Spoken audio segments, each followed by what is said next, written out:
İlahə adi, şəxsi inkişaf üzrə mütəxəssis. Güc strukturu 21-ci əsrə gəldi, biz sans modelə girdi. Matrio patriarxata. Qadın gücü yatsaydı, dünya dağılardı yəni. Yaradanın yaratdığı Rəhman-ı Rəhim var ha. Rəhmanlaşmış Rəhim nədir? Rəhim qadın enerjisidir, Rəhman kişi enerjisidir. Onu da biz unutturdular və dedilər ki, sən dırnaq arası qadın enerjisinə girməlisən. Qadın enerjisində qırmızı pomada, qırmızı dırnaq və 20 santimetrlik kabluqdur. Ən böyük qadın enerjimiz olub nənələrimizdə. Hansı nənəmiz qırmızı pomada çəkmişdi ki? Ha? Biz pul üçün onu deyirik. Deyir, pulu oldu, pis adam oldu. Pul gücdür. Pul mu insanı dəyişir? Bizim yer kürəsində düşməyimizin əsas məqsədindən nəfslərimizi islahdır.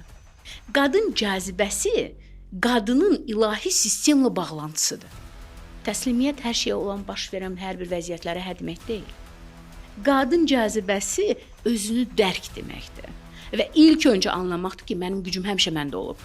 Gördülər ki, qadının qəzəbindən qorx. İlahi sistem insanın içində DNK-sında olan böyük bir implantdır.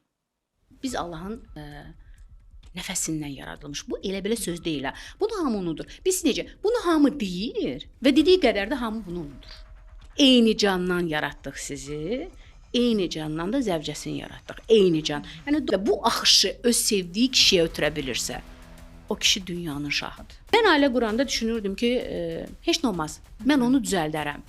Və növbəti sualımız həmişə orada nə idi ki, sən psixoloq idin, yoxsa sən coach idin ya, sənin müəyyən bir insanlarla işləyəcək alətlərin var idi ki, sən düşünürdün ki, sən onu düzəldəcəksən. Azərbaycan qadın üsyandadır. Mən anam kimi olmaq istəmədim, banka bağlamaq istəmədim. O zaman daha xoşbəxt idimi xanımlar, yoxsa indi?